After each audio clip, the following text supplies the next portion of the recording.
अब हम यहाँ पे डिस्कस करेंगे क्वेश्चन नंबर थर्ड। और क्वेश्चन नंबर थर्ड है हमारे पास, हमने यहाँ पे क्या करना है, find the equation two the parabola with focus of -3,0 and directrix is x+5। सो हमने यहाँ पे equation of parabola find out करना है और इसका जो फोकस है वो है -3,0 और इक्वेशन ऑफ डायरेक्ट्रिक्स है x+5। तो सबसे पहले हम यहाँ पे इसकी फिगर यहाँ पे ड्रा करते हैं।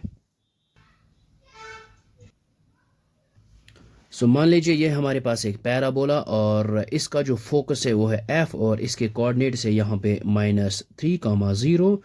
और मान लेते हैं ये हमारे पास पॉइंट ऑन पैराबोला और इसके जो कोऑर्डिनेट्स है x, y। अब हम यहाँ पे डायरेक्ट्रिक्स ड्रॉ करेंगे। सो ये हमारे पास है डायरेक्ट्रिक्स और इसकी जो इक्वेशन है वो है गिवन x+5। और अब हम यहाँ पे इसको ज्वाइन करते हैं फोकस के साथ और यहाँ से परपेंडिकुलर ड्रा करते हैं इस डायरेक्ट्रिक्स के ऊपर। सो ये हमने यहाँ पे परपेंडिकुलर ड्रॉ किया है फ्रॉम पॉइंट P से और इस डायरेक्ट्रिक्स के ऊपर। तो सबसे पहले हम यहाँ पे लिखेंगे let P of x, y be any point on parabola. So ये हमने यहाँ पे लिखा है let P of x, y be any point on parabola. और यहाँ पे लिखेंगे by definition of parabola the distance of P f is equal to PM। So ये हमने यहाँ पे लिखा है by definition of parabola P f is equal to PM।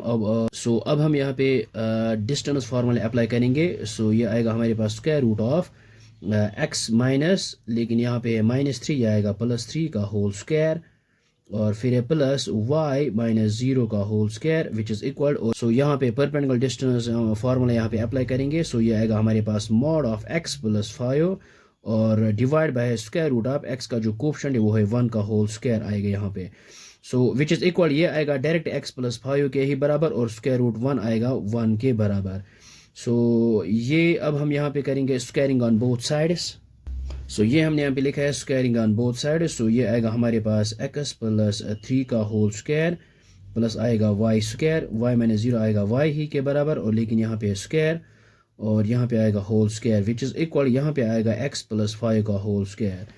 सो यहाँ पे हम स्क्वायर एंड रूट को यहाँ पे कैंसिल आउट करते हैं, ये यहाँ पे इन दोनों को कैंसिल आउट करते हैं। सो ये आएगा हमारे पास, यहाँ पे इसको लिख सकते हैं। सो ये हमने यहाँ पे लिखा है x+3 whole square plus y square which is equal x+5 का होल स्क्वायर। यहाँ पे यूज़ करेंगे a + b होल स्क्वायर, ये आएगा a square मीनस x square plus b square आएगा 3 स्क्वायर आएगा 9 प्लस 2ab आएगा 6x प्लस आएगा y square which is equal, यहाँ पे भी a + b होल स्क्वायर आएगा x square plus b square आएगा 25 प्लस 2ab ये आएगा 10x। सो बीच में इक्वलिटी है तो ये x स्क्वायर और ये x स्क्वायर को यहाँ पे कैंसिल आउट करते हैं। सो ये आएगा हमारे पास ये 6x एज इट इज़ और प्लस है यहाँ पे y स्क्वायर और फिर यहाँ पे लिखेंगे 9 और यहाँ पे है 25, इसको यहाँ पे ट्रांसपोज करते हैं। सो ये आएगा -25 और ये है प्लस 10x, इसको ट्रांसपोज करेंगे ये आएगा -10x इक्वल टू 0।